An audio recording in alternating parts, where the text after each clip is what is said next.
What's up, amazing people? Welcome to World Mental Health Day, where you're hanging out with Motivate the Game with the Mental Health and Performance Virtual Summit. We're excited to have you this evening. You guys are going to walk away with a wealth of knowledge, a wealth of information that you can take back to your athletes, your teams, your parents, your community, your everyone that's tuning in going to be able to walk away with a bunch. So we're super excited. We're going to get right into it. Thank you guys for tuning in. We got some amazing, just everyone will be on, and you guys are tuning in. Let's get to it. Uh,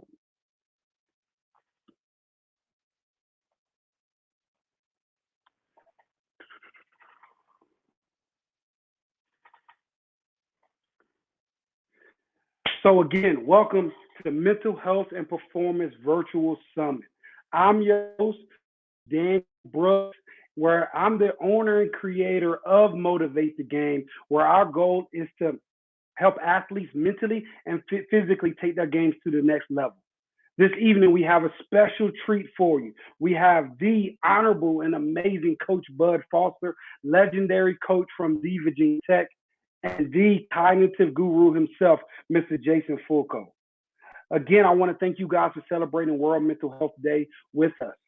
It's an honor to have you guys on this evening, and we're looking forward to all that's in store and all that we're going to take away from this moment. Motivate the Game was created out of the necessity and the effects of COVID that it had on the world and on our mental health. Really quickly, before we jump into it tonight, very sad, but I want us to take a moment of silence as local Ferrum College experienced a suicide of one of its student athletes within the past month. And we also want to take a moment of silence for those that we don't know about from across the country and around the world.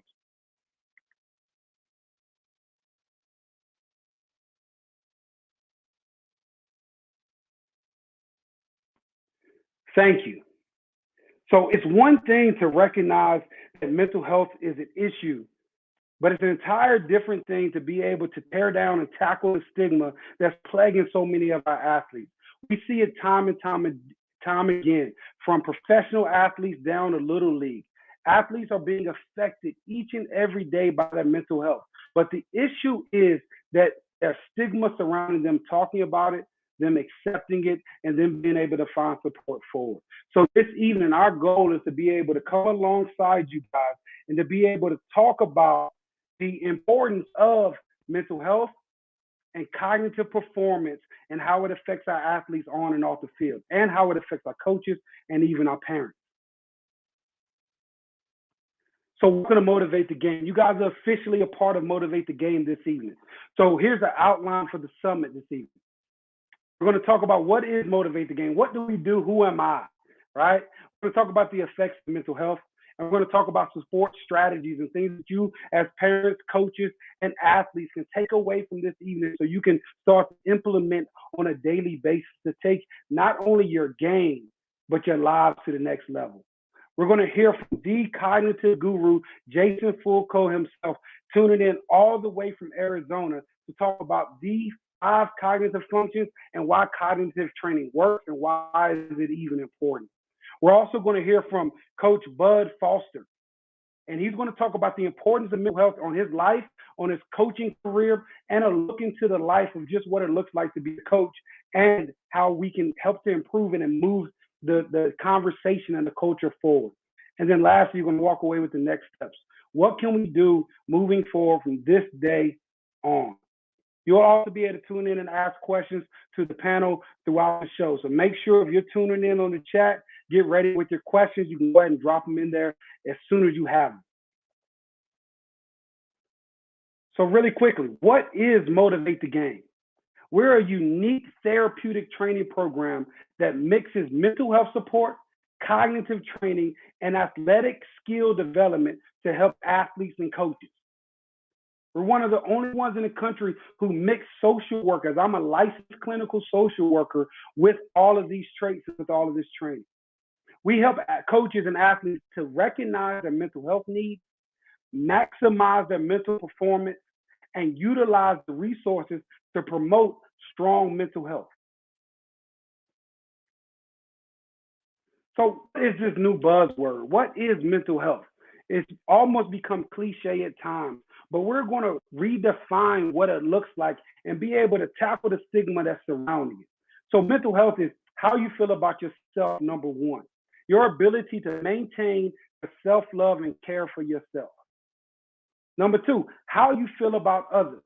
Sounds super simple, but how you care about yourself and how you feel about others helps to dictate a person's level of their mental health and how you're able to maintain your relationship. And lastly, how you manage life's daily demands. So, daily activities, the stressors that come with them. How can you, as a parent, as a coach, and as an athlete, achieve optimal performance on the field or in the classroom or on your job? And your ability to adapt to change. How can you adapt to daily stresses and in and out of situations on a daily basis? As of June 2020, 40% of athletes from across the country have been affected or impacted by mental health related issues. We saw a rise and an increase of mental health related issues and reports due to COVID, and as we're continuing to deal with lingering effects of COVID. And this ranged from suicidal ideations, depression, anxiety, and eating disorders, especially amongst athletes.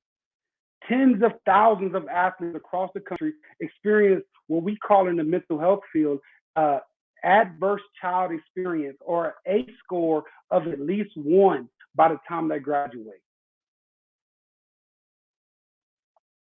Here we have a diagram and a chart of the most prevalent athlete diagnosis.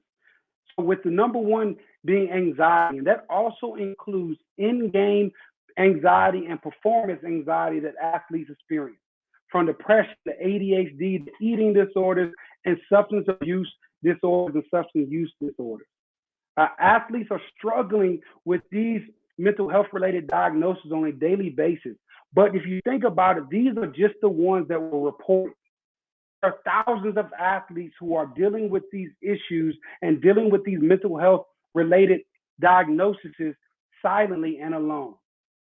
So if you take a look at the diagram over to our right, with generalized anxiety disorder and the symptoms, it's very similar to just the woes and the ups and downs of playing sports, with agitation, irritability, sleep disturbance, muscle tension, difficulty concentrating.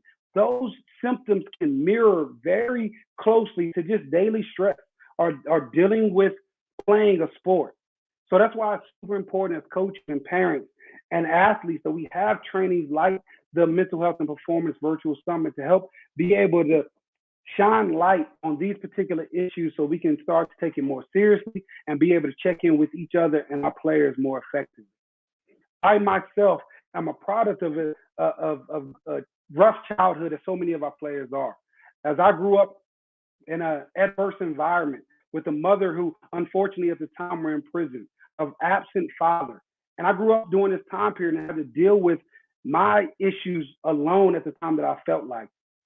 But what I didn't know was that these things were affecting my mental health and that these things were having an effect on me long term.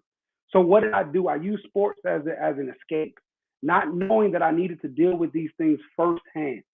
So as I grew into my career, I knew it was important to bring back these skills and my mental health and mental health professional credentials to be able to support athletes across the country.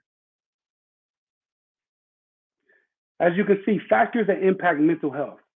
The blaring one that we all know of is trauma, and that's witnessing, experiencing different types of violence, drug abuse, financial hardship, and even neglect. Different forms of abuse happen on a daily basis that most of our athletes and most individuals normalize just because it goes on far too often and on a daily basis. Next is biological.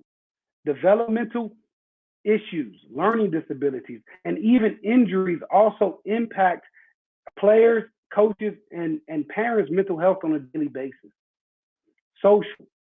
We have peer issues. Social media is a huge one, as we see with TikTok, Instagram, even you guys watching on Facebook and YouTube. They have an effect on our athletes and on our coaches that we don't even realize. Comparison is one of the leading factors that lead to anxiety amongst players. Being able to see other players doing well, them not understanding why they're not getting the recognition that they feel as if they deserve. So anxiety and depression become to the forefront of their brains just because they're experiencing other people's lives on social media. And then lastly, even you, as coaches and parents, we're not placing blame on you, but we have to take into account how we affect different, how we are affected by different issues and how we affect the players alike that we work with. So what now? So I want you guys to understand that what we do moving forward is super important. And here at Motivate the Game, we want to leave you with some tools and some tips that you guys can take away. We're going to talk about so much more this evening, but 4 pillars that we want to leave you guys with. We want you to create a culture of care amongst your team, amongst your coaches, amongst your family, right? We want you to check in with your athletes daily. I know this may sound simple. I know that sounds as if it should be just common knowledge, but so many athletes have reported that their coaches, their parents may not genuinely check in with them, or they may not perceive it as a check-in. We want to develop real strategies for athletes to share their stressors super easy on a daily basis. How can they be able to not just have an open door policy, but be willing and understand the importance of walking through that door to share those? Incorporate self-care activities amongst your coaches and your staff. Do things other than football. Again, you would be surprised how many coaches may message me and tell me that they're struggling, that they're dealing with different issues on a daily basis, and they don't take into account how they need to learn to re-energize and rejuvenate themselves in order to tackle the issue that they may be affected with. And incorporate team building activities. Incorporate a time for athletes and your coaching staff to be able to share other things about themselves other than just sports. This is super important. Next, we want to create and start to implement what we call an individual player plan, or an IPP. This plan includes goals, objectives, interventions. This is going to help your athlete be able to develop an off-season plan of improvement for each one of them to be able to adjust based on their progress or lack thereof. This is going to, I know this is hard, and I know that there's not enough time in the day for coaches and parents to be able to develop this. But what this is going to show you is that every student athlete that's in your program, you're going to be able to recognize, engage where they may be falling off at, not just performance, but also mentally. So if they came in dealing with certain issues that you were able to add into the individual player plan, and then over time, over the years that they've been there, you see a decline in certain parts of their player plan, then you'll be able to check in with them more intentionally to highlight their needs and the things that may be going on based on the change that you see with this plan. And then you'll be able to have real life intentional meetings with players to help them to change or add to their individual player plan. Next, coaches continue training. I know you guys are thrown with numerous trainings all of the time. And a lot of the times, I hate even done, a lot of times I click through those trainings. It's super important that you guys engage in these trainings at a high level because you have your athletes' attention. Depending on how many athletes are in your program, you have the attention of hundreds to thousands of athletes that you have their attention on a daily basis. It's super important that you obtain the proper training in order to connect with them and connect them to the right resources that they may need. Learn to recognize needs early and what to do next. Not just, talking about mental health, but what do they look like? What does those mental health diagnoses look like amongst your players? And what do you do about them? Learn your coaching style. That's super important with what we do at Motivate the Game. We help coaches and we help athletes learn more about their coaching style, their player style, and become more self-aware of who they are and how they can be more authentic with themselves. And seek your own support, coaches. Therapy is super important, and we go through so much during wins and losses of how We deal with that on a daily basis. It's not just about winning or losing. It's about how you come out on the other end. And lastly, utilize the resources that are available to you. We want you to connect to school counselors or community mental health professionals to be able to support your team, support you, support your coaching staff. Parents, it's super important that you reach out to your school social worker or community mental health providers to be able to find support for yourself and for your athletes. And lastly, of course, we want you guys to connect with Motivate the Game. What we do is we help to provide all of these things all under one roof to be able to support players and coaches in an innovative and fun way. And how can we help? We provide coaches and parents training to take your game to a whole new level, to help you to recognize, maximize, and utilize the resources and the mental health needs of your teams. We incorporate a player developmental programs for individuals and groups here locally. We're located here in Roanoke, Virginia, where we provide these programs to athletes from across the state. Injury mental health support. This can be provided virtually. We're here to support your athletes. Far too often, athletes engage in physical therapy to rehab their injury, their physical injuries, but we don't put enough onus on mental health support of getting the mind back prepared to perform and to engage in the sport that they play. And lastly, we provide team building and mental health workshops for your teams, for athletes, for your AAU tournaments, for your coaches retreats. We allow athletes, coaches, and parents to go through the process of learning and engaging in mental health education in a fun and innovative way. You guys can visit motivatethegame.com to learn more. And lastly, in the words of the late great Kobe Bryant, mental health is not a sign of weakness.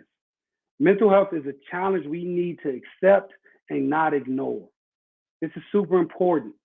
As we move forward and we hear from the rest of the individuals tonight, I want you guys to know and be aware of your own mental health. Think about the things that you may struggle with, that you may need support with. And then think about the players who also may be supporting and dealing with those things that need more support, that may not know how to ask or how to even find it. So without further ado, we're going to get into this evening's show. We're going to get into this evening's just information for the panelists and the special guests that we have this evening. First up, we're going to bring up to the stage the amazing cognitive guru himself, Mr. Jason Fulco. Mr. Fulco and I, we met randomly. I reached out. I've been following him on social media for some months now. And I just wondered how he did what he did. So I reached out to him on Instagram, and little did I know he responded, and then the rest was history. I was able to go through his phenomenal cognitive guru certification program that he put me through, and now it's taken my game and my performance as a coach, who I just started off as a therapist who wanted to help athletes. Now I am fully engaged as a trainer because I was able to experience his training program. So without further ado, here is Mr. Jason Fulco. How we doing, boss? What's happening, brother? Welcome to the show, man. How we doing? I'm doing well, man. Appreciate you for having me.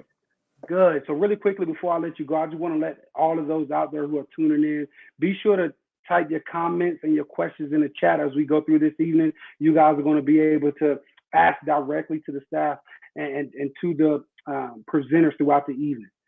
Mr. Fulco, take it away. I mean, first things first, Coach Brooks. If I would have known you were going to do such a good job, I would have went first. This is going to be tough to follow. No, man, first things first, I want to just appreciate everyone that's tuned in and that tapped in. It's awesome for you guys to give your time to learn and better yourself through hearing other people's stories and their own knowledge and what they want to express. I want to thank Coach Brooks for having me here and giving me an opportunity to talk about what I do and how I met him and how I'm trying to change the fitness atmosphere with the cognitive training. So cognitive training, for those who don't know what it is, it's brain training. It's training the brain.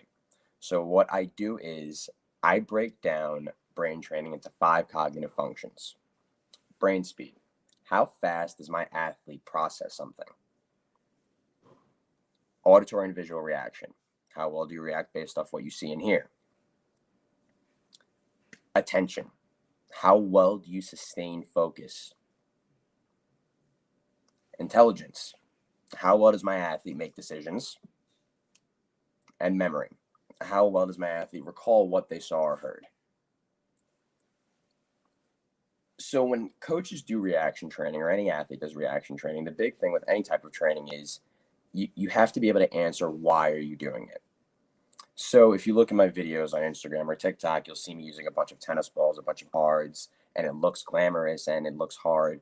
But if someone were to say, why are you doing it, or what are you doing? I'm able to say, well, I'm using one of these 5 cognitive functions that the athlete isn't as good at as other ones, and we're going to try and enhance them by adding them to drills, right? So if an athlete has trouble with decision making, for instance, instead of them doing a cutting drill where I'm going to say, okay, we're going to work on cutting left 10 times, and then we're going to work on cutting right 10 times. What I'm going to do is that same cutting drill, but I'm going to hold up my hands and say, you're going to cut to the hand that has the higher number. Decision making, processing. If I have an athlete that has trouble sustaining focus, what am I going to do? I'm going to have them do a drill for longer durations of time. I'm going to see if they can do a drill instead of for 20 seconds to maybe a minute, right? These little things is what I like to call putting our athletes under a microscope, because at an elite level of any sport, what's the difference in athleticism? Not much. So I want my guys that train with Coach Jay to be able to use their athleticism first on a field, right? The metaphor I like to use is, if you're going to get stronger, right, you want to get a bigger engine, you're going to go to a strength coach. If you want to get faster, you're going to go to a speed coach. You want to get the body of the car nice. So we have a big engine in the car, we have the body of the car. But now once we get a bigger engine and we change the body, who's the person that's going to train the driver? Because if you come to see your strength coach with a go-kart engine and he leaves you with a Ferrari engine, we have to teach that driver to use the brakes and the new gas and everything that comes with getting stronger and having a new body. It's with drills that I do, it seems complicated, but a lot of my athletes, it's earning their progressions. So what I like to do is take those 5 cognitive functions and add them to basic movements. So instead of progressing movements in my drills, I progress cognitive functions, or I add cognitive variables to drills.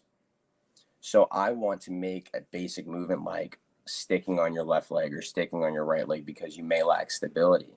So instead of me doing a drill that requires 10 cones and hurdles and cutting, I'm going to make you doing a single leg stick harder by adding a cognitive variable. So if I want to say okay, I want my athlete to stick to the higher hand again, right? What I'll do is, okay, stick to the higher hand. Excellent. Once they get that, let's earn our progression, right? Stick to the opposite, right? Stick to the lower hand. Excellent. Once they get that, we're going to earn a progression. I want you to stick to the higher hand while calling out what the lower number is. So what I'm doing is making the basic movement harder, again, by adding cognitive variables to it and giving them more things to focus on other than what priority A is, the main task at hand. We call that dual task training. How well can my athletes handle 2 tasks at once without completely disregarding one task when focusing on another? When Coach Brooks reached out to me, he saw my Instagram and he said, like, yo, like, I love your drills. What do you do? And for me, this was the first coach that did that. So I was like, interesting. I've never had someone really ask me why I do what I do. So when teaching Coach Brooks, it was unbelievable because the progression that he made, he was able to really grasp that I wanted to connect the dots between cognitive training and moving. And he was able to understand the concepts that I was giving him in terms of, it's not about, right, giving the hardest drill. It's not about giving the most glamorous drill. We want to be the most efficient in our drills. If we have a drill that has 6 different movements in it, but our athlete has problems doing basic movements, why don't we break down that drill into sub drills where we're prepping those basic movements to the main drill, which is what you want to do. Now, how do we make those sub drills and those boring drills less boring? Guess what? We add cognitive variability. We add cognitive functions to it, right? And what works even better is that connecting the dots between the moving and the brain training is that Now, if my athlete has movement compensations, for instance, I have trouble sticking on my right leg than I do on my left leg because I sprained my right leg multiple times throughout my athletic career. I can now dictate my cognitive drills and my moving drills towards what your compensations are, right? If you have trouble decision making and you have trouble sticking on your right leg, well, during drills, I'm going to gear my cognitive variable towards decision making, and the side I want you to make the decision on is going to be on the side that you have the compensation on, right? And I can do that safely. This is what the cognitive variables and the cognitive functions give me the ability to do. Train my athletes in a safe environment to get good at the base movements and the cornerstone movements so we can build off of that so I know they're moving efficiently. One thing I do with my athletes, and that they always go crazy about it, is that I have them stand on one leg and then I have them close their eyes. I will, anyone who's watching and tuning in, when you're done, don't do it now, but when you're done, definitely try it. And just try and stand on the single leg with your eyes closed. What we do is we take the focal point away. We take the frame of reference and what we can use as a middle point to create stability. And when we don't have that, you'll see how hard it is to actually create stability, right? And when athletes do that, I tell them, if you're having trouble doing that, when you're sprinting full speed and you're not looking down to make a cut, do you think you're doing it efficiently? No. So why am I going to do drills with you during a session that are going to be geared towards you running full speed and cutting? No, let's make you do basic movements and break you down from A. And again, you won't be bored because I'll be able to challenge you cognitively by doing, again, the cognitive variability. I can ramble about this stuff all day. Coach Brooks, I know you have questions for me, so I'll let you get back to it. Oh man, I listen to you all night because again, we're going through this whole training, man. What you do is phenomenal. But one thing I want you to share is, number one, just how did you get into doing all of this, right? Like, give us a little bit of your backstory. Oh man, so how I view life, right? Everything in life has an algorithm, right? There's always a way to figure something out. So when I got into the fitness space, I wanted to be the best in something in it. I didn't want to just be in it, right? I wanted to be the best in something. So I wanted to carve out a niche of what was it going to be that's going to separate me from everybody else. At the time, my best friends happened to be in the NFL, and we played video games all the time.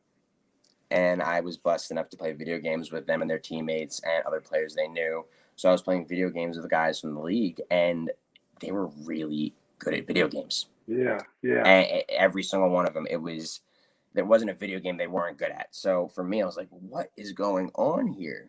But then I stopped and it dawned on me. I was like, wait a second. They're freak athletes. Okay. What do video games take to be good at it? Recognition, pattern, awareness, high risk, high reward, brain speed, intelligence, attention. So I was like, there's a correlation. So then I took it a step further and I was like, all right, if there's a correlation to my athletes reacting and playing video games, like, is there a correlation to me maybe training someone to react faster? Right? Because like I said before, at an elite level of any sport, what's the difference in athleticism? It's not much. So I was sitting there with my boy and we were talking and I was like, what is it that we can do, or what is it I can do that like can train this? Like, and I thought about it. I'm like, what's the connection? What's the connection? What's the connection? Right. Yeah. And then I met a mentor. His name was Lee Taft. He was brought to me by my buddy Billy Rom. He was a great coach. He used to be a gym owner at the gym I worked at. He brought him for a seminar, and Lee taught us that cavemen back in the day didn't have a strength and conditioning program or a speed and agility ladder. And they didn't stretch. Right. So at the end of the day, we have to let athletes be athletes.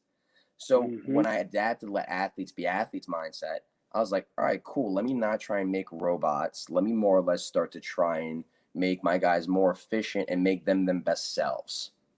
So when I see an athlete, I'm like, I'm going to make you your best self. I'm not going to make you what I think you need to be. I want to see how you move and I want to make that more efficiently. How do I do that? I started training the reaction, having the cognitive functions and doing the 2 tennis balls because, all right, if you're a wide receiver and you have to catch 1 ball, let's throw 2 tennis balls at you and see if that's harder. Oh, wow, we started doing that. And then obviously with athletes, the beautiful thing about athletes is that everyone's amazed by another athlete with what they can do, right? Usain Bolt's going to be amazing. Yeah. What Tom Brady can do. Tom Brady will be amazing. What LeBron James can do, and so forth and so Yeah, forth. yeah. Right. So as athletes are doing this stuff, they're getting better at it. I'm seeing it. I'm challenging myself to now come up with harder drills for it. And before I knew it, I'm a year in and I have thousands of drills and this makes sense. You know what I'm saying? And then I I love it. started to just keep going and keep going and keep going with it. I love it. I love it, man. And the story is absolutely true. I was intrigued for months. I even tried some of Jason's drills, man, Coach Jay's drills, and I just couldn't do them. So I had to reach out just out of a necessity, just because I was intrigued myself. So I know this cognitive training, this cognitive world is starting to. It's not new. It's been around for some time, but it's starting to be at the forefront of conversations as athletes try to find the edge over others, right? So, with a bunch of coaches tuned in this evening, how can, or if coaches are able to, how can they implement some of these drills, or what is the importance of them implementing some of these drills or cognitive drills into their everyday practice? Well, I think a main thing that you can start to do and coaches can start to do and should start to do actually is taking our practices with our athletes and trying to. Coaches hate when coaches say in-game situation, right? Because you're not going to Mm-hmm. mimic an in-game situation, but let's take steps forward to that, right? How do we take steps forward to that? Instead of doing block training and drills with your athletes where it's run on go, run to this cone, let's add some decisions to it. Let's give them some anxieties of what is it going to be, right? Let's give them some anxieties of when I'm going to have to go. Maybe, you know what I'm saying? Maybe use an athlete to mirror someone an athlete has to move off of the other athlete's movement, right? You play around with these different things to kind of get their brains going, because even like a kid in high school, after a long day of school, you're drained, you're tapped out. You go into the locker room, you're seeing your friends, you're hyped that you're seeing your friends. You're not really locked into practice yet. And then you go to practice, and if you're doing something that's not going to challenge you physically, how much are you going to be there mentally? You're going to be checked out. If you running 10 yards isn't going to make you gassed, you're not really going to stay within that practice, you know? So I think coaches can Absolutely. definitely do a not better job, because there's no better job to be done, but I think they could be more efficient in this in practices with, again, adding some cognitive variabilities to their drills that they do, because all it is, honestly, the most simple thing, if you're tuned in, the most simple cognitive variable you can add to a drill, go to the higher hand. And anything Yep. you do, like, go to the higher hand, right? And from there, if it gets easy, you progress. You can go opposite. You can start calling out. Like I said before, it's endless, really. I love it. I love it. We're not gonna give away too much of the sauce because I know you're on the eve of launching your brand new coaching certification and all that you're doing. What's the best way for people to get in contact with you if they're interested in any Yes, of man. those? If you are interested in adding to your repertoire, and I call it adding another tool to your tool belt, you can reach out to me on my Instagram and or TikTok, shoot a DM. I'll set up a consultation call with you from there, and then I'll get you going. Um, Coach Brooks, again, was a phenomenal, phenomenal first one to get. So if you're competitive and you want to be, you know what I'm saying, the best one, next best one, definitely tap in. Let's make it happen. Well, Coach Jay, don't go nowhere. We're going to hang out towards the end, see if there's any questions. Well, we do have one. Hold on. One question did come in. I wanted you to answer really quickly. How do you know what to start with, whether it's versus brain speed, decision making, or which cognitive variable to start with? That's what a viewer chimed in with. Excellent. So with all my cognitive functions and cognitive variables, I have assessments and drills that I do when I see my athlete for the first day. Within those drills and assessments, it tells me where they're lacking also. So I'm able to do an intelligence drill, a brain speed drill, an attention drill, a memory drill, an auditory and visual reaction drill, and a memory drill. And then from there, I can see, just like you would do an assessment for a physical therapist, just like a personal trainer would do an assessment for a movement client, right? Mm-hmm. So it's the drills, the assessments, and then again, I build off of that. I love it. I As Coach love it. I Brooks says, I love it. can't give away all the sauce.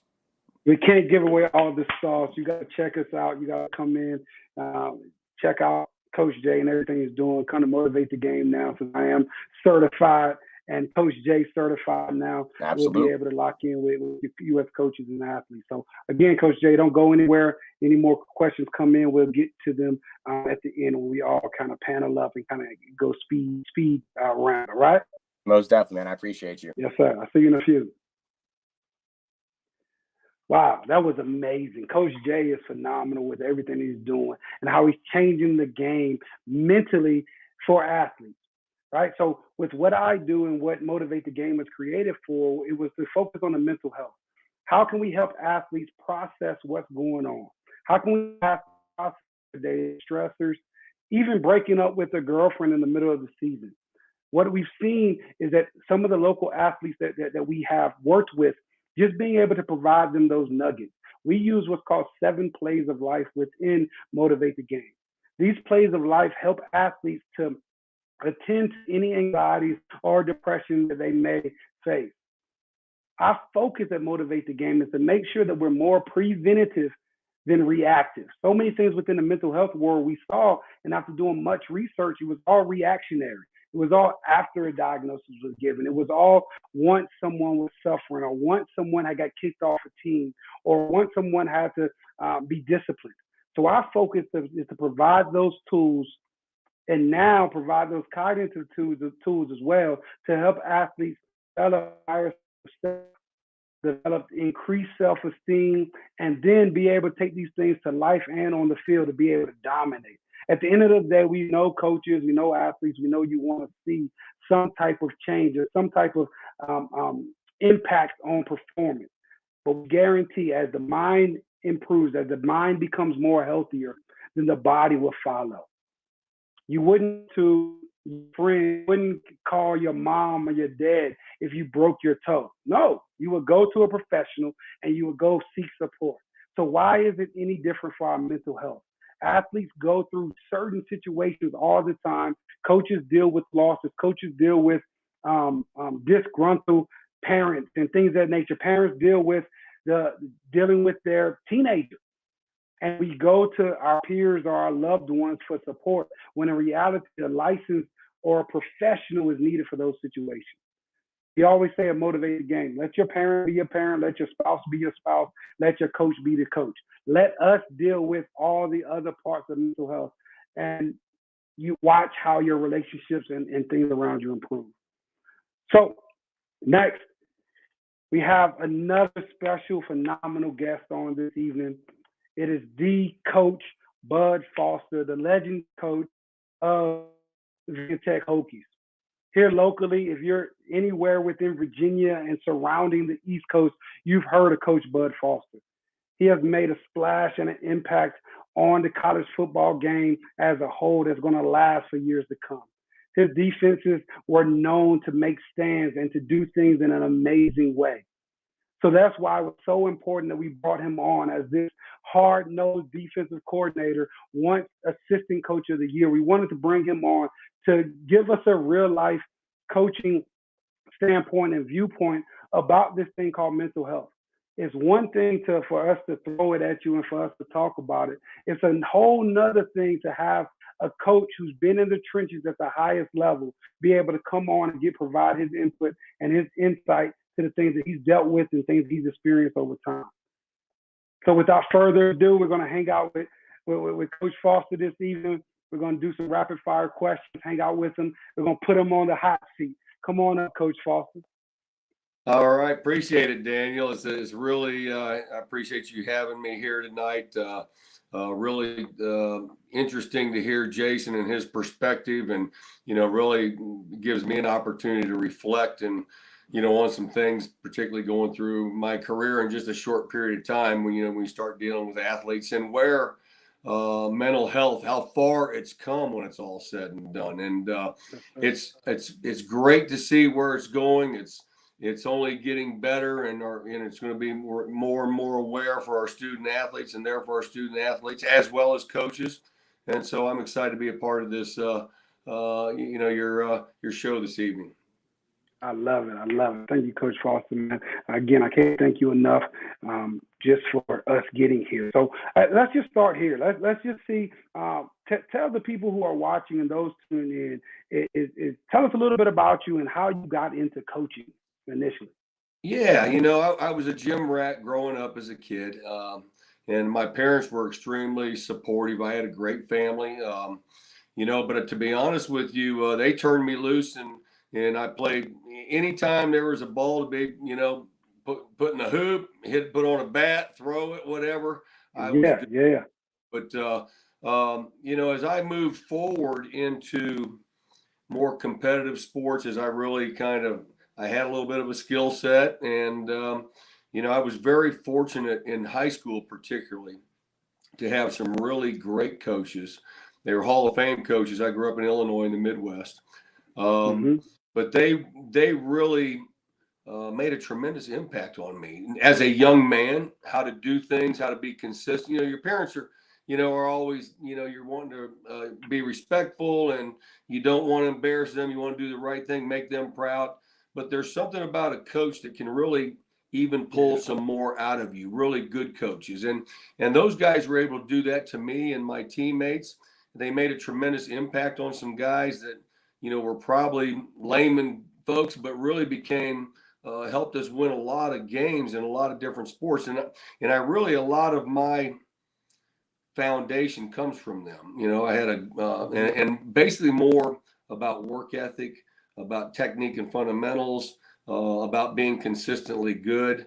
And then, but I was able to get that from at a young age. And then I was able to play for some really good coaches when I was at the college level. And then that really kind of, my dad had a hardware business. I was thinking I want to go back and run that.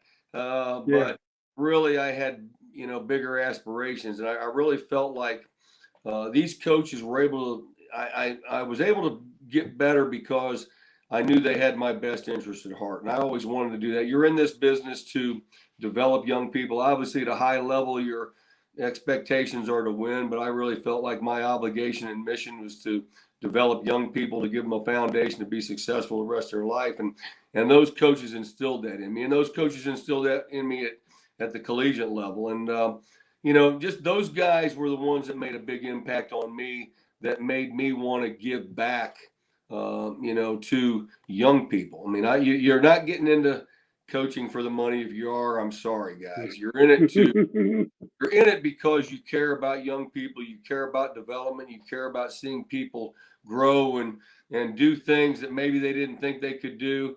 And that creates an opportunity for success. Sports is short-lived when it's all said and done. You can go on and be a weekend warrior as you get older, but that the foundation of the work ethic, the mental aspect of athletics, as far as the mental discipline to be consistently good and those type of things. Those are, I think, those are great quality and characteristics you can learn that you can carry over with everyday life, and regardless of whether it's raising your family, running your business, just being someone in the community. I think those are all qualities that give you a foundation to have success. And that's what really led me to coaching, and really what I want to do and give back. It's all said and done. I love it. I love it. Well, nothing against your dad's hardware business, but we're glad that you chose to come in the coaching world and be able to impact the lives that you've been able to. So you talked a little bit about those parallels between football, specifically in sports, and to life, right? Those things are huge. And I know for me, football and sports in general taught me the discipline I needed. But when you look back over your career, as you were a player and into your coaching career, do you remember mental health being even talked about, or what is your memories of it as you were coming up and you were moving up the ranks to where we see you today? Yeah, to be honest with you, Dan, there wasn't much, in my opinion, particularly when I was younger.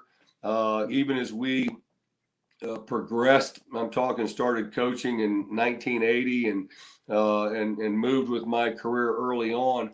Really the one thing I found, like I said, you really trusted your coaches, and as coaches at the time, we wear so many different hats. I mean, you're obviously you're a father figure. You're a surrogate parent, but you're also, a try to be a sports psychologist at the time. But when it was all said and done, that these young men, and even coaches, you're pulled in so many different directions. There's so many expectations, and it's just not the football part of it or the athletic part of it. There's so many other things, variables that go into, young people and coaches, what's going on in their mind, what's going on in their work ethic, what's going on in their life, and trying to be able to find that balance, but having someone that you can talk to. Sometimes players weren't comfortable going to coaches for whatever reason. It's kind of like going to your parents. You either go to dad or you go to mom, you know, and so at least we started seeing that there were other people involved in their lives that could at least guide them, help them. Now we have sports psychologists, but back in the day it was coaches. It was, maybe it was an academic advisor, maybe it was the team pastor or a pastor at your community.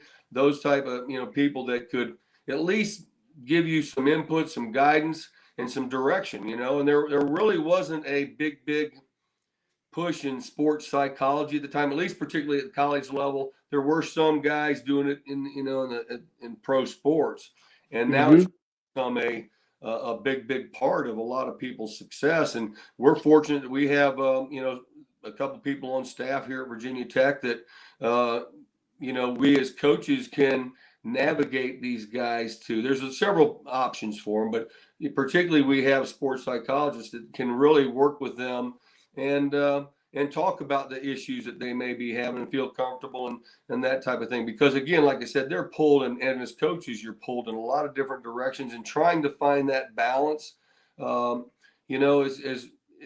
being transparent enough to be, and us, I think, as coaches, communicating. I think a big part of anything is communication. I think that's the one thing that we always did a great job with. I felt like in our staff, and I encourage that, to meet with our players on a regular basis and talk about a lot of things other than football, because when it's all said and done, that's when you can find out why, if a guy's there's some issues going on, he's just not right, and then you can sit down and talk to him. Maybe he's having girlfriend problems, maybe his parents are going through a divorce. There's a friend might have gotten a car accident, some different things going on. He's struggling in one class, whatever. But a lot of things at least you can, I want to be able to help them as much as possible. And then also that creates that trust, loyalty, dependability, accountability for each other. Absolutely. Extremely important to for feedback and trust. I think is a big part. That trust, loyalty, I think is a give and take thing from student athletes and coaches. And when you do that and kids feel like you have their best interest at heart, then they'll listen to you and be willing to, I think, go in a direction that they feel like you're trying to really help them. So, but I think it's really come a long way. It's come from 0, to 60, so to speak. And we're still going in a positive direction, and exciting to have a program like yourself that's even making it more aware and more awareness for student athletes, for parents, for coaches. And so it's I think what you guys are doing is awesome. I love it, Coach. You're phenomenal. I know you're just talking about how, the lack of prevalence was there, but how so many little things that you knew that were affecting players on a day in and day out basis. But also, I want to shine a little bit of light on coaches, right? And how coaches dealt with certain things and dealing with losses, dealing with defeat, dealing with that pressure. Can you just share us a little bit about how you felt like you personally may have dealt with, certainly because we talked about transparency, not to go too much deep into it, but just how personally you may have been affected throughout your career as a coach, how coaches can pull from your transparency and they can be, motivated to seek out their own support. Yeah. To be honest with you, in the coaching profession, particularly football, because it's just a weak sport. I was fortunate to be involved in over 300 wins as a coach and 230 as a coordinator. We lost about 90 as a coordinator and about 100 and so as as the overall coach. And I can tell you, I remember a little bit of those wins, but I have a lot of scars from those losses. And I was a guy that very structured, but I hated to lose, to be honest with you. And I probably my biggest thing would be I might hang on a loss. Like we lost a tough game last night to Notre Dame, and luckily I feel for those guys. I didn't have to deal with that this morning myself, but I would take a loss like that, and maybe it might linger with me, even though I had to get ready for the next. Extremely positive towards our guys, and and move forward. Because I think as a coach, I really felt like the product I was putting on the field was a direct reflection of me. So I was all wanting to be the best. And I think sometimes I had to really bring myself down that, yeah, I mean, we have expectations, we have standards. Can you achieve those all the time? No. Do you want to? Yes. Are we going to work towards that? Yes. But does that mean you're a failure, at the same time? And because as you go through wins, losses, setbacks, whatever it may be, that's kind of where you gain some, some mental toughness, so to speak. You find out a little bit about yourself that you can be able to focus on the next thing and, what's important now. We had that lunch pail. That's kind of what we made famous in my time. Yeah. And really the lunch pail to me was not just about the physical.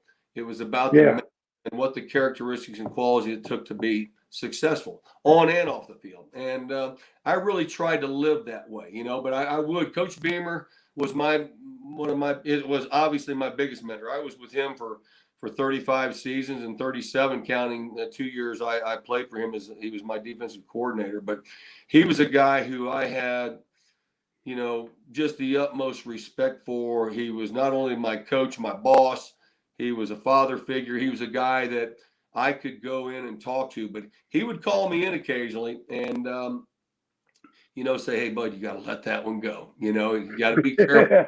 And what you have to be able to try to do is find some balance, and at particularly Power 5 football and all and big time and all college coaching primarily, the expectations to win, but to recruit, it's really a 365-day out of the year job, and to be able to try to find that balance is important. One of the best things I did, and not everybody can do it, but I was able to purchase a small little lake place, and that was kind of any chance I felt like, and it wasn't too far from Blacksburg. So anytime I felt like I needed to decompress without talking to someone, I could get there myself and put my thoughts together and kind of exhale and whatnot. But to be honest with you, I probably relied on our team chaplains quite a bit. And really before, when early coaching and things of that nature, we didn't have the sports psychologist, and I really didn't reach out to anybody. And other than, those guys were really mentors or, really had an impact on me as far as just, being able to put things in a perspective that obviously our livelihood, like I said, was to win football games, but that wasn't the most important thing. And I just kind of had to put that in perspective and, and that at least grounded me and I was able to, kind of level out, so to speak, when it was all said and done. I love it. I love it. Oh man, Coach, so many gems. And I appreciate your transparency. I appreciate you just sharing all of those tidbits. As coaches and parents from across the nation are tuning in right now, you've been able to provide them with your own moments of what the world sees as weakness, but in the mental health, what we see as your strength. I love it. So as we move forward and as we hope to innovate and continue to change the narrative around sports and mental health and performance, what would you tell a coach or tell a player may struggle or may be looking to someone like yourself to tell them something about what they may need to go seek out or find or need for their own mental health? Yeah, I think the biggest thing as I reflect on that is number one, as you just mentioned, don't be afraid to be transparent. Sometimes you put the weight of the world on your shoulder, so to speak, and being able to find that individual, whoever it may be. Like for me, like I said, it was really the team chaplains. Those guys were, they were able to really help me in a lot of ways and put a lot of things in perspective. But don't be afraid to reach out. To be honest with you, I had my nephew, my godson's a 30-year, getting ready to retire, 30 years in the Marine Corps. And, and he was in about every battle, over since Desert Storm and since, and, been in, had tremendous, issues, and he was a troop leader, all those kind of things. And, but I remember, like in the military, it's you almost as can. Football is kind of the same way. You've got to have that thick skin. You can't show a weakness, so to speak. And I remember talking to Mm-hmm. my nephew one time when he came back and he was really struggling. He lost some people under his command, and I couldn't imagine what that'd be like, to be honest. Yeah. I said, hey, go see somebody, and that's not a sign of weakness. That's more than anything, that's a sign of strength, that that somebody can help you. You can move forward, and at least they can help guide you. They can make you think about things, but be transparent and then have enough self-confidence in yourself. And that's hard to do sometimes, particularly when you're a young kid. You don't even know what that is sometimes. But that's where I think Mm. coaches or mentors of some sort can at least be. I think one of the biggest things that we can do, we talked about communication, but be a great listener too, and listen to what Absolutely. those guys are feeling, what they need, and then I think part of our job, like I said, is to develop young people and help them grow and reach their best version of themselves. And us being able to help guide them, I think, is a big part of that. And I think um, just letting them recognize that there are options out there, and there are people there that are willing to help, and they'll keep it, close to them. It's not going to get out. It's about them being, like I said, the best version of themselves. There's people to help in all ways, but that's where I would challenge guys. And don't be afraid to talk to somebody that you feel like has your best interest at heart, and they'll do their best to get you started in the direction you need to go. Whether it's coaches, whether it's student athletes, whether it's even parents as they go through this thing with recruiting and a lot of different things with COVID, what's going on. To be honest with you, you talk about mental health with COVID. Mm-hmm. Just I'm thinking about these student athletes at the high school level that you think about losing a year. You're wanting to have a big senior year or junior year to Yeah. scholarships offers, or being attractive to other institutions and that type of thing. And that was out there. You talk about mental pressure, and particularly they get pulled in a lot of ways. Some kids are pushed to be the have that mindset and then help the family, and a lot of different things. There's just so many things going on, and this year particularly, I think people at all ages, but particularly young people, were really challenged, not being in schools, not being around their group of people. I think that was something that Mm-hmm. my hat's off to these guys, and I'm seeing people get through this thing pretty good. But Mm-hmm. this was a very trying time for a lot of people. I love it. I love it. I love it, Coach. If you guys didn't take anything away from that, I don't know what you're watching. Coach Foster, I can't thank you enough for coming in and imparting your wisdom and those gems and those nuggets, just being transparent with us this evening. It goes a long way when we have a coach of your stature and the accomplishments you've had over the years, and now be able to look back over your career, uh, see the holes or the pieces that could have been filled by certain mental health needs. And now we can help to encourage and support the next generation so that they simply don't make the same mistakes that we made. I thank you so much, Coach. We're going to have you go backstage just for a second as we close up. We're going to bring Coach Jay back on. We're going to come in all together. We got some questions that came in that we're going to be able to talk about here in a few minutes. All right, so just hang out just for a few. Guys, it's been amazing so far. We're going to bring up the panel back up here at the end. If you guys are tuned in on Facebook, be sure to drop some of your questions in the chat. I have gotten word that unfortunately on YouTube, I don't know what's going on, that the chat has been not active throughout the show. So I do apologize. You guys can email us any question that you have. I'll check my email throughout this last part. And you guys can email us at motivatethegame@gmail.com. You guys can check in with us there. You guys can, ask any questions that you guys may have. We got some that's come in from Facebook and other places that we're going to bring the coaches back up. Again, I appreciate you guys tuning in. Let's bring the panel back up. There we go. How we doing, fellas? Levin, Coach Bud, that was awesome. Yeah, you too, Jason. I appreciate you, man. With you. Man, so again, both of you guys, I can't thank you guys enough. We got a few questions we're going to go over You two are phenomenal. You two are amazing. Just for coming on with me on this first Motivate the Game Mental Health and Performance virtual summit. It's only going to get bigger and better from here. So really quickly, so a question that came in from Nate Day. He says, coaches know how to coach, but many have limited awareness of mental health. What would you say to coaches who are not aware of mental health and why they should make it a priority with their athletes? And I'm going to pose that to both you guys. I'll say replace coaches with trainers for you, Coach Jay. And it's similar to the same question I asked you earlier, Coach Foster. Just what would you say to coaches who are not aware of mental health and why they should make it a priority with their athletes? Coach Jay, I'll have you go first. Yeah, man. Listen, I think that when you're passionate about your craft, right, and you're willing to do your due diligence and you're willing to match the energy of your clients, there's an understanding that it's not just what goes on in the session that's making an impact on your athlete's performance and their progression, right? Mm-hmm. It's the whole experience. Again, like I tell people all the time, if 2,000 people train with Coach Jay and 1,999 say they train with me because I tell good jokes, I'm okay with that, right? It's about the experience I give them. It's about me learning the people, creating relationships, and understanding that sometimes they may have a bad day just like I do, right?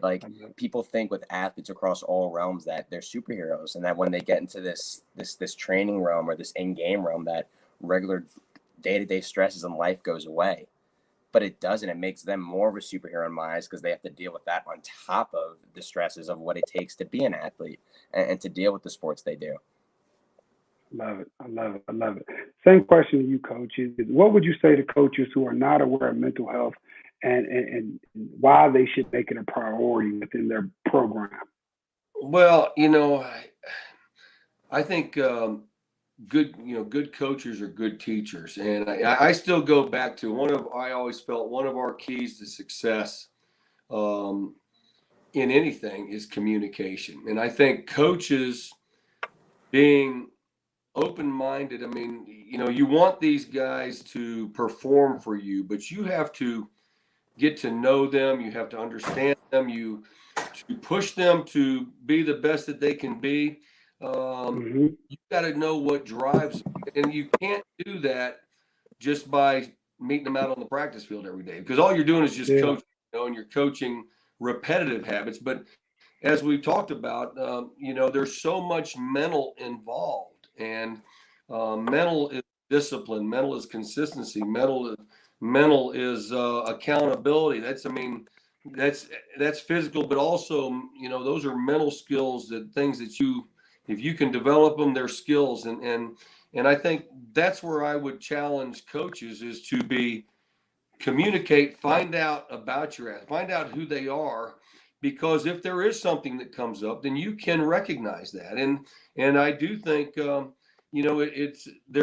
are, like I said, these kids nowadays are pulled in many different directions, and they're all a little bit different. I know you want the team to go in one direction, but there's a lot of microcosmism, so to speak, of all that. When you have like football, 100 guys, you want them to be as one, but each one of those is a little bit individual and different. And you gotta find that. And that's, that's where I would say I'd communicate, and then, like I said, be open-minded, be transparent, and have the best interest of heart in these kids. And I think that's where it will go, and direct them in the right way. But I think communication is really, really big, and being a good listener, not just being, as a coach, you're the directive, you're giving the fans and all those kind of things and have the expectation, but listen to your kids, and are you teaching well? Are you listening yourself? And there's a lot of things that go into it, I think, as coaches, that that to the betterment of your kids, which will make your team better when it's all said and done.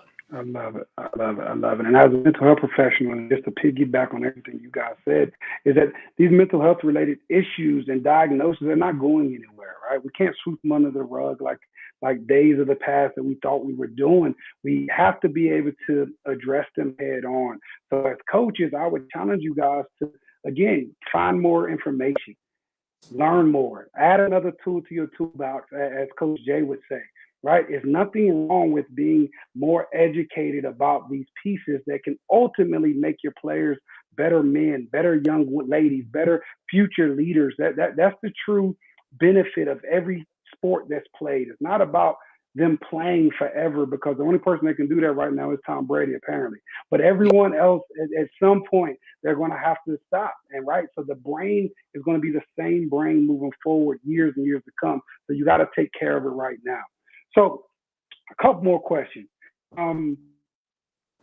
Let's go here. Both of you guys, what has been the greatest impact on your mental health and things that you do to help support yourself in a positive way? Coach Jay. Wow, man. We just talked about it recently. Like I said, my birthday being the 8th on Friday, It was more just, as I get older, it's more just understanding the power of reflection and the power of reassessing and giving myself time each day to be able to do that. So that's why I'm up at 4:35 a.m. I meditate. So just taking the time each day to meditate and just have my own space where it's not just like, I'm breathing for 20 minutes. I'm really just like being in the present, trying to just understand that like everything's okay and give myself affirmation that, going forward, just be able to just accept that life is full of seasons. I love it. A little bit different question for you, Coach Foster. Just came in. What would the Bud Foster of today tell himself as the first year coach of yesterday? What would you of all the experience that you've had, what would you tell him from me? Great question. That really is, because you're really driven. But, I would say,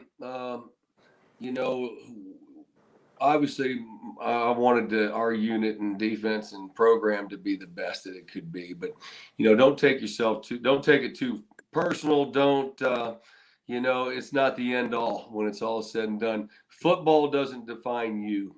You define you, and I think my wife likes to think, I'm a lot of people think of me as one way, and there's a lot to Bud Foster when it's all said and done.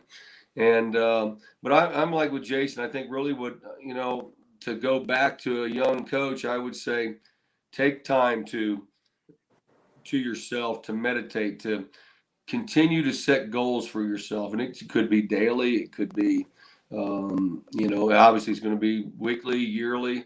Create a journal. I think that's something I wish I would have done, probably started back to go back. Then that way I can look at myself, how my performance and how, and then, but also that's where I think you can evaluate your mental and your psyche and all those kind of things as you go through. But that's, I would say don't take it so serious and always, push yourself, but take time to yourself, what Jay said, but set goals and little goals. It could be something simple with your family. Obviously you gotta find that balance. And I think that would be, but I think writing a journal could, be able to, you could jot down what's really important to you, both from a business standpoint, from a personal standpoint, and, and I think that can, help guide you along the way, I think, to give you a little bit of balance.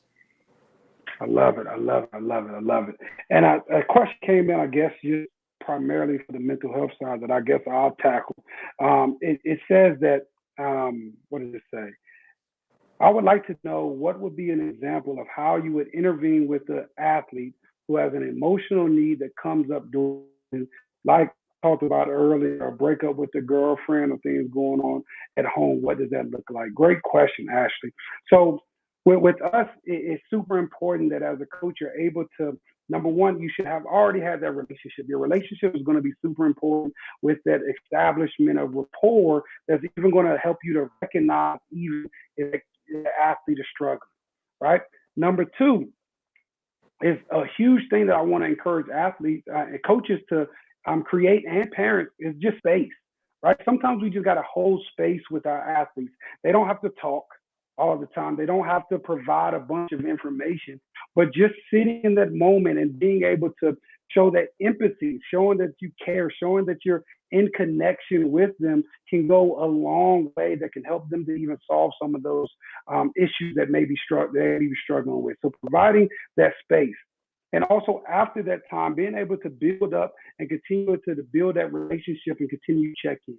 One thing that we do in our coaches training is we give you this nugget, is that we provide coaches with a part of their culture of care package with their teams is to create a system where their players can just drop off comments into a bucket, into some type of form that you guys may have, so that you all are able to check in with them. So if the athlete continues to suffer or deal with those particular issues, make sure you don't just send them to go see a mental health professional. Go with them to see a mental health professional. Whether it's in your school, walk with them to the counselor, walk with them to the administration, whoever it may be alongside them in that moment and whatever they may need. Great question, Ashley. Next, we got some questions actually from Facebook. This comes from Derek Johnson. I'm not going to read it all of it. What's up, Derek? Thanks for tuning in. But he talks about with programs like ours with Motivate the Game that focus on mental health awareness and it becoming more taboo, how would you guys say that we can attack some of those challenges that we see of trying to coach toughness and also coach the importance of mental health, which everyone sees as this weak or negative thing? How do you think we can mix the two worlds of keeping the sports tough, but also being able to address mental health? Anybody wants to tackle that one? How do you think we can do it? Since it's talking about physical toughness, and I can relate it to football, I think obviously there's a tremendous concern and duly so with head trauma and concussions. I think that's a big part of mental health now too, and us being able to identify, and we've seen some tragic situations arise, but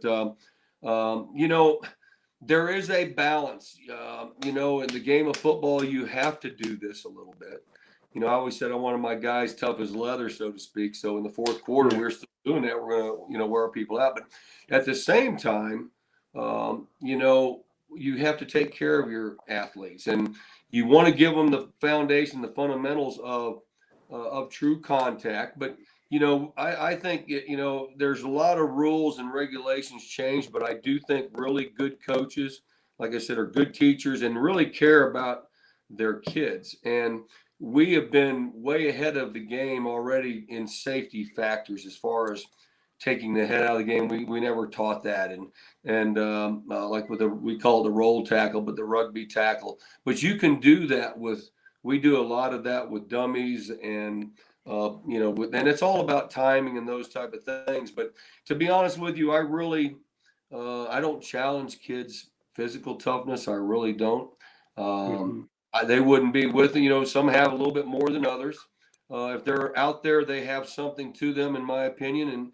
And so I'll challenge their mental toughness a little bit more and put them, like Jason said, put them in situations that's going to push them, but also make them grow, but also have success too, because that's all part of it. You want them to have success and see that. But I think there is a fine line in all sports of that physical demand and physical toughness, but you do have to take care of your athletes. But there's so many other drills that you can do that is technique and fundamental driven that, it already demonstrates, you've already demonstrated toughness. So you just don't have to continue to do that and put your guys in harm's way and beat them up, so to speak, when it's all said and done. So, but I think the challenge after that then is to cognitively is them put themselves in that situation, and I want it to be game speed and that type of thing, just like it would be anything else, but we're just not going to finish on a body, so to speak. But, we're just trying to take care of them, but it's also still executing what the game demands when it's all said and done. I love it. Coach Jay, anything you want to add to that? Yeah, I think that obviously we have the stigma of toughness and a lot of things as men, as athletes, but what I try and do in my sessions is really not necessarily coach toughness, but coach competitiveness, right? And treat my athlete as if like, okay, I'm going to challenge you mentally through your competitiveness, and I'm gonna put you in drills where it's going to challenge you to fail in an in-game feel where you're panicking and you fail. So you can understand it and see how you can handle that, because a guy drops the ball in a game, wide receiver, whatever it is, like how do you handle that situation? You know what I'm saying? Or you can plead down and out, like what's your mental toughness like? But I'm not taking an athlete and looking at him when they come into my session and and trying to do the toughness approach, right? Because again, I don't care how necessarily tough you are. If you're a competitive son of a gun, you're gonna get it. The toughness is gonna be there because again, like, do you like to win more than you hate to lose? Like, I don't. I hate to lose more than I like to win, right? When winning's expected, I can't stand losing. And that's just the competitiveness in me. I'll be a tough guy if it keeps me from losing. That may not necessarily mean I'm tough all the time. the competitiveness brings it out in that situation. I love it. I love it. I love it. Oh man, you guys are amazing, man. And I guess folks, and you guys can chime in on this too, but on the mental health side, is what advice can you share with athletes who feel the pressure and are struggling with stress and anxiety? So number one, I'll start there. Is that one of the key factors that we talk about and Motivate the Game is just being able to talk about it, right? Being able to process exactly what they may be feeling, what they may be experiencing, having someone that they can lean on to be able to process those emotions. Number two, we also work in Motivate the Game was we work on mindfulness and grounding techniques. How can we be focused in the moment? A lot of the times I teach athletes how to understand and simplify anxiety and depression. I teach athletes that depression is when you're struggling and can't get over the past, right? Things that have happened, people who are no longer in your life, situations that happened yesterday and beyond. And then we talk about anxiety as when you can't get past or you struggle with looking too far into the future, what might happen, worrying about all these things that could happen. So what I get them to recognize is that all that they have control over is right in the moment.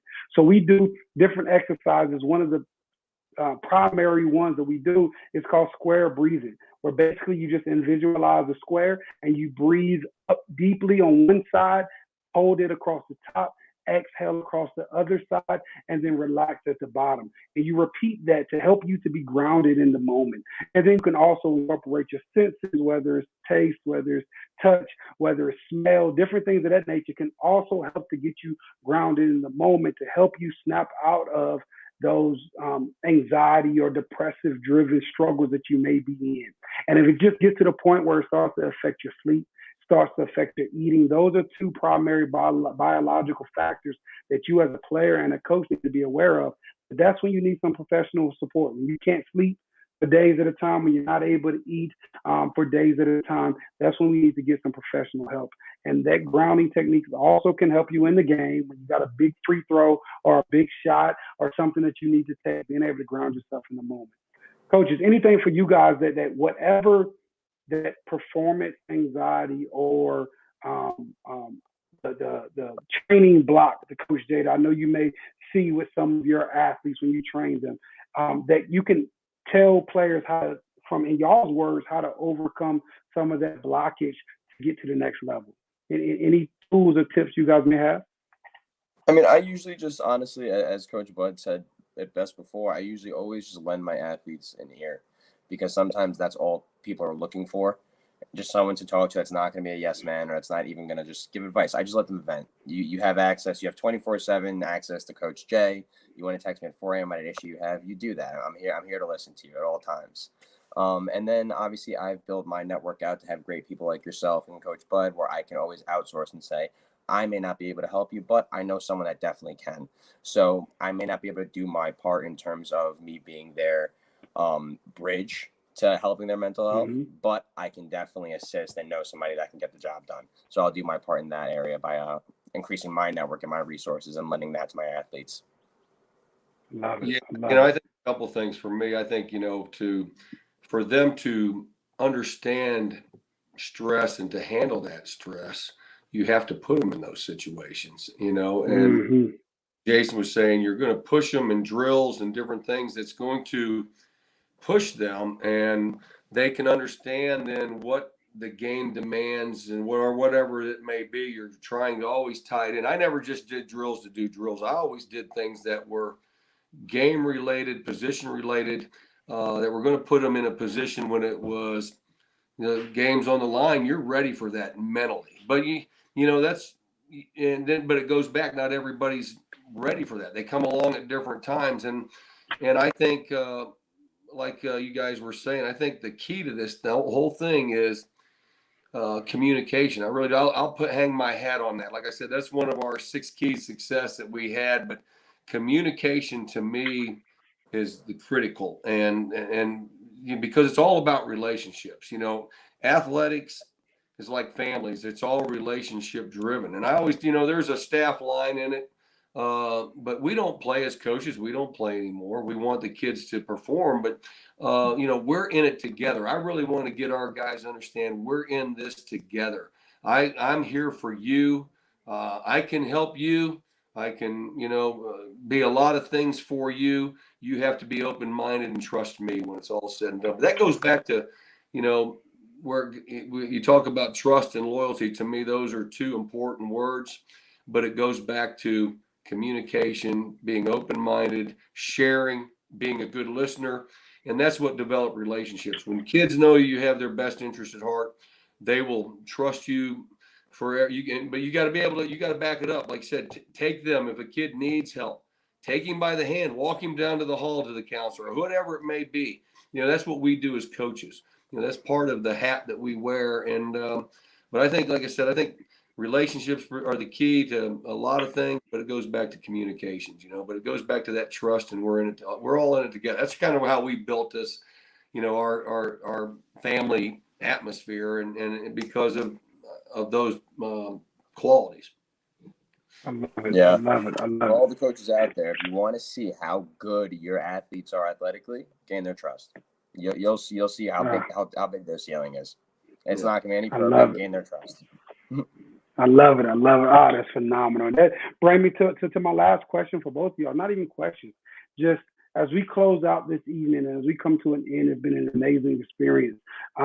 What would you guys want to just leave the viewers with? It can be mental health. It can be just your own life takeaways. It can be anything about tonight. Anything that you want to leave us with. Coach Jay, I'll put you on the spot first. What would you Wouldn't like have to it leave any other people with? way. Yes, sir.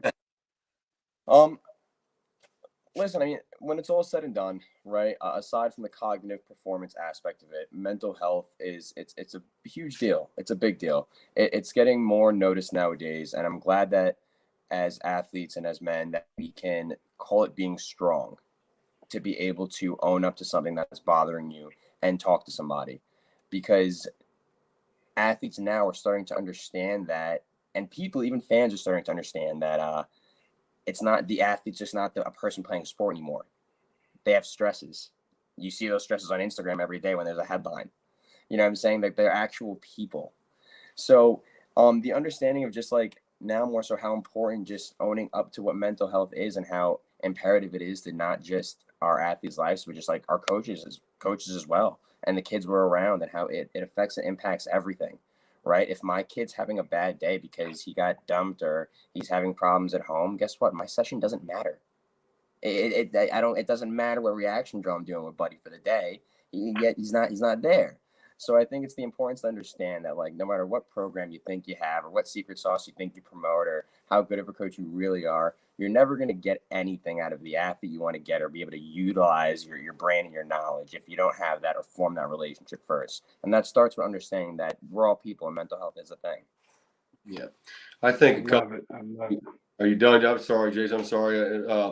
I think that's awesome, and I look at it, and we talked about this, Coach, that, you see some young men, there might be 6'7", 300 pounds, and he's got a full beard, and he's got muscles coming out of his ears, but he's an 18-year-old young man. And, and even though he looks like a full-grown man, he has a lot of issues that come along with youth and growth, and we need to be there for them. And the one thing I would challenge guys, I think in this day and age, with a lot with social media, there's a lot of pressure on these guys to be this, to be that, to do this, to do that, and to be like this person. I think that's the one thing I would challenge guys to be. Don't compare yourself necessarily to someone else. I mean, that's obviously you have aspirations, you have goals, but you are your own entity.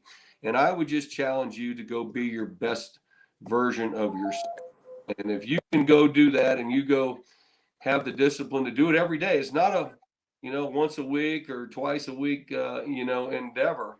And there's so many things that go along with that, but you go be the best version of yourself and surround yourself with good people that care about you, that will help you achieve that. And then you'll have the foundation physically and mentally, which is more important to me, to be able to, to navigate through situations in life in the end, I hope.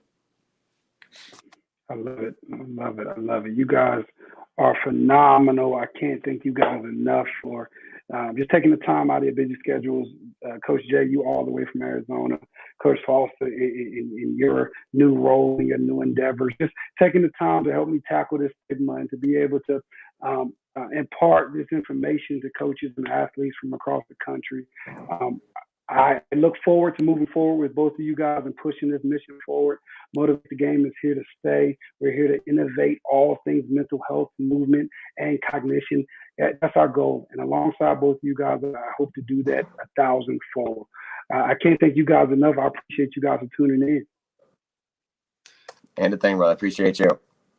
Yes, Jason, it's a pleasure meeting you over on the online, and but really a fan of what you do and what you're, with mental health, the direction it's going. We're just on the cutting edge, and it's exciting, as this thing moves forward. It's good to have resources, for everyone to, be able to fall back on. So I appreciate you all letting me be a part of this thing.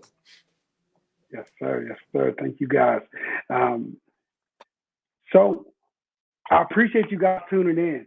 It's been an amazing evening of wealth of information was provided. So many things went on this evening. Here at Motivate the Game, again, our focus is to help athletes be able to recognize mental health needs. Number one, be able to maximize their mental performance and in-game performance just by being able to understand and process the things that are going on. And then lastly, be able to utilize the resources that are readily available. We want to help coaches be able to recognize, maximize, and utilize those same resources. We want to train mental health professionals, train parents, train coaches alike on how to push this narrative forward to be able to support athletes on different levels. In order to Motivate the Game, you can email me simply at coachbrooks@motivatethegame.com. You can also reach me at motivatethegame@gmail.com. Our focus is to be able to push this narrative forward. All of this started with the vision, and I would be remiss if I didn't thank God for giving me this moment to be able to provide this information to you guys. Again, this literally started as a vision one day that I'm slowly and continuing to walk forward in. This is 2 years in the making, and this is only 2 years, so I'm excited about what's to come. I thank you guys. I appreciate you guys. God bless you. Have a good evening. You guys for tuning in. Be on the lookout for more to come from Motivate the Game. Peace.